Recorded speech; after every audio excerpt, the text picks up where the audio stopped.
ఎవరో కాదు సీతమ్మ తల్లి.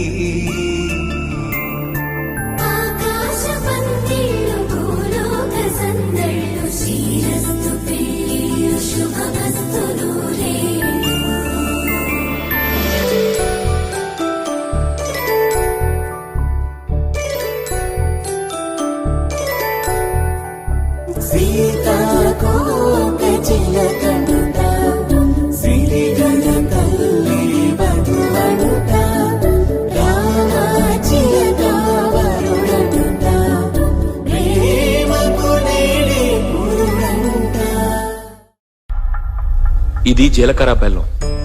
ఇవి రెండు వేరు చేయలేనంతగా కలిసిపోతాయి. పెళ్లి తర్వాత భార్యాభర్తలు కూడా జీవితాంతం అలా కలిసి ఉండాలని ఇవి తలపై పెట్టిస్తుంది.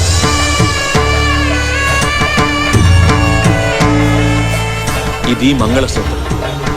మంగళం అంటే పవిత్రత, సూత్రం అంటే తాడు. ఇది మెడలో పడగానే పెళ్లి అగ్ని కంటే పవిత్రం అవుతుంది. పుట్టింటికెళ్తే అత్తారింటిని, అత్తారింటికెళ్తే పుట్టింటిని మర్చిపోకూడదనే రెండు బొట్లున్న తాళ్ళని మెడలో కట్టిస్తాం. తలంబ్రాలంటే తలపై నుండి రాలిపడేవి.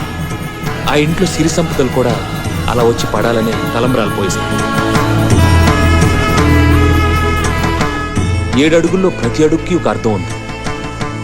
ఒకరి వెంట ఒకరు 7 అడుగులు నడిచి 6వ ప్రాణంగా 5వ తనాన్ని మూటగట్టుకొని 4 దిక్కుల సాక్షిగా 3 ముళ్ల బంధంతో 2 జీవితాలు ఒకటయ్యేదే పెళ్ళంటే.